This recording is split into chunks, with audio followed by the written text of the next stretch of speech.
ಎಳ್ಳು, 1 ಕಪ್ ಅಷ್ಟು ಸೇಮ್ ಕಪ್ಪಲ್ಲೇ ನಾನು ಬೆಲ್ಲ ಕುಟ್ಟಿ ತೊಗೊಂಡಿದ್ದೀನಿ. ಇದನ್ನ ಹಾಕಿ ಹುರಿತಾ ಇದ್ದೀನಿ. ಅಂದರೆ ಸ್ವಲ್ಪ ಉಪ್ಪು ಸಾಕು, ಒಂದು 3 ನಿಮಿಷ. ಯಾವ ಥರ ಹುರಿಯೋದು ಅಂದರೆ ಇದು ಚಟಪಟ ಅನ್ನುತ್ತೆ. ಆವಾಗ ಇದು ಆಗಿದೆ ನೋಡಿ, ಹುರಿದಿಟ್ಟಿದ್ದೀನಿ. ಈಗ ನಾನು ಬೆಲ್ಲ ಹಾಕ್ತಾಯಿದ್ದೀನಿ.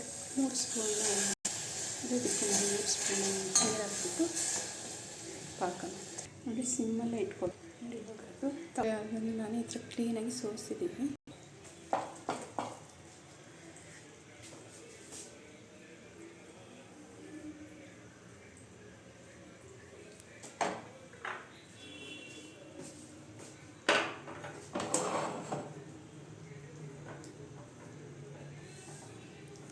ನೋಡಿ ಈ ಥರ ನೀವು ನೀರಲ್ಲಿ ಹಾಕಿ ನೋಡಿದ್ರೆ ಗೊತ್ತಾಗುತ್ತೆ.